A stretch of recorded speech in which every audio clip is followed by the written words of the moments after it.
اللي هقوله لك ده ممكن يغير تفكيرك بشكل كبير ويخليك ان انت تكمل في السعي تجاه هدفك. مش كل الناس بتكمل. هتلاقي في ناس كتيرة اذكى منك، في ناس اتولدت في ظروف احسن منك، ولكن مش كل الناس بتكمل، مش كل الناس بتحط شغل مضاعف. لذلك بتلاقي ناس كتيرة اقل خبرة تقنية وبتنجح.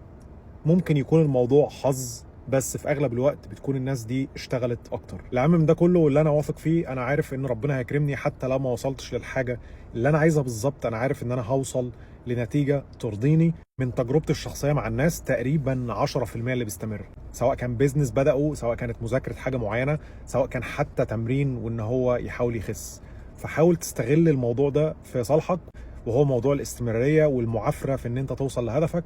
مش المعافره بغباء، ولكن ان انت تخطأ وتتعلم من اخطائك وتعمل ايتريشن، تحاول ان انت تصحح من اخطائك دايما، ولكن لا تيأس. ومنطقيا دي الحاجه الوحيده اللي انت ليك تدخل فيها. انت مالكش اي تدخل ولا ليك اي سيطره على النتيجه اللي هتوصل لها. اللي في ايدك هو الشغل اللي انت بتحطه بشكل يومي، فاستمر.